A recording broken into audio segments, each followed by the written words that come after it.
1792 मैसूर की सरजमीन से टीपू सुल्तान रहमतुल्लाह अलैह ने अलम जिहाद बुलंद किया और मैसूर की 4 बड़ी लड़ाइयां लड़ी और उसके बाद अंग्रेजों के दांत खट्टे हो गए, उनकी जड़ें हिल गई, उनकी इमारतों में ज़िलज़ला आ गया और टीपू सुल्तान रहमतुल्लाह अलैह के नाम से उनके जिस्मों में लर्ज़ा तारी हुआ। लेकिन आखिरकार यहाँ भी यही हुआ, अपनों की गद्दारी की वजह से 6 मई 1799 को सरंगापट्टनम के मैदान में टीपू सुल्तान रहमतुल्लाह अलैह को शहीद कर दिया गया।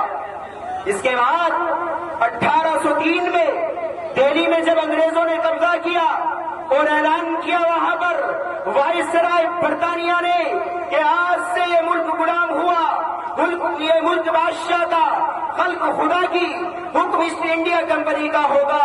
उसी दिन हिंदुस्तान की सरजमीन से सबसे पहले जिहाद की वर्जियत का फतवा देने वाले मेरे आपके बुजुर्ग हिंदुस्तान के सर के ताज हजरत मौलाना सैयद शाह अब्दुल अजीज मुहद्दिस देहलवी रहमतुल्लाह अलैह ने जिहाद का फतवा दिया कि जब अंग्रेज ने ये हुक्म लागू कर दिया है कि आज से ये मुल्क गुलाम हो चुका है, आज से इस मुल्क में हुकूमत इस इंडिया कंपनी की होगी, तो हम भी कहते हैं कि हुकूमत भी अल्लाह की होगी, बादशाहत भी अल्लाह की होगी, सल्तनत भी अल्लाह की होगी।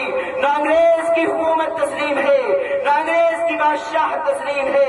हम सुल्तानों के सुल्तान रब्बे जुल जलाल की सल्तनत को तस्लीम करते हैं और करते रहेंगे।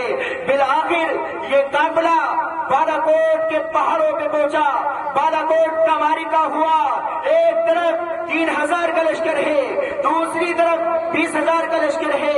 हजरत शाह इस्माइल शहीद और सैयद अहमद शहीद रहमतुल्लाह अलैह राजा रणजीत सिंह के बेटे शेर सिंह से कहते हैं कि तू और हम हिंदी है, हमारा और तुम्हारा कोई इख्तिलाफ नहीं है, हमारा दुश्मन तो अंग्रेज है और मिलकर मुकाबला करते हैं। लेकिन शेर सिंह तो अंग्रेज का गुलाम था, उसके तलवे चाटने वाला था। उसने कहा ये लड़ाई होगी, ये तीसरी लड़ाई भी हमारे उलामा ने लड़ी है और अपनी जानों को शहादत की दहलीज पर पहुंचाया है। इसके बाद 1857 की जंग आजादी में 2 महाज बनाए गए, एक महासंपाला पर जिसकी क़यादत मौलाना जाफर थानीसरी के पास थी, दूसरा महाशामली पर जिसकी क़यादत हजरत हाजी इमदादुल्लाह मुहाजिर मक्की के पास थी। इस जंग में बड़े बड़े उलमा व सुलहा शहीद व जख्मी हुए, इसी जंग में मौलाना नानोतवी जख्मी हुए, इसी जंग में हजरत गंगोही जख्मी हुए, इसी जंग में हाफिज जामिन शहीद हुए। 1857 की जंग आजादी में 2 लाख मुसलमान शहीद हुए, जिनमें 51,000 उलमाए किराम थे। दिल्ली में 500 उलमा को फांसी के फंदों पर लटका दिया गया। ये हमारे बुजुर्गों की तारीख है, इनको कभी भुलाया नहीं जा सकता।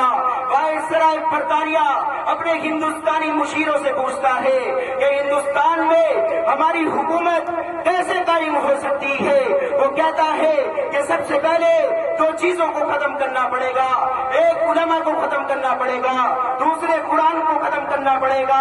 1861 में 3 लाख कुरान करीम के नुस्खे बदबक अंग्रेजों ने चढ़ाए। 1864 से लेकर 1867 तक ये हिंदुस्तान के बड़े अलमनाक और बड़े दर्दनाक साल है। इन 3 सालों में बड़ा जुल्म किया गया है। टॉमसन कहता है कि दिल्ली के चांदनी से चौक से लेकर खैबर तक कोई ऐसा दर्द ना था जिन पर उलमा की गर्दनें लटकी हुई हो।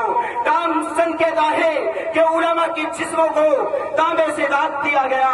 टॉमसन कहता है कि उलमा को हाथियों पर खड़ा किया जाता था और नीचे से हाथियों को चलाया जाता था।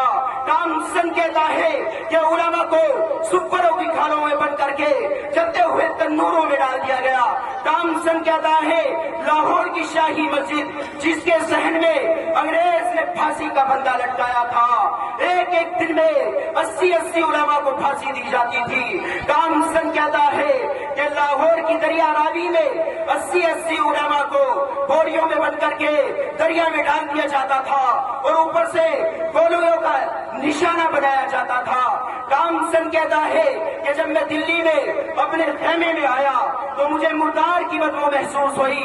میں کیا دیکھتا ہوں خیمے کے پیچھے کہ 40 علماء کو کپڑے اتار کر انگاروں پر ڈال دیا گیا ہے۔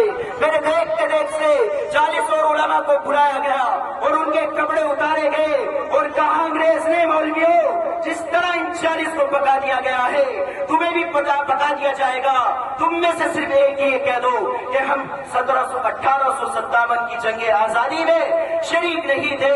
تمام کے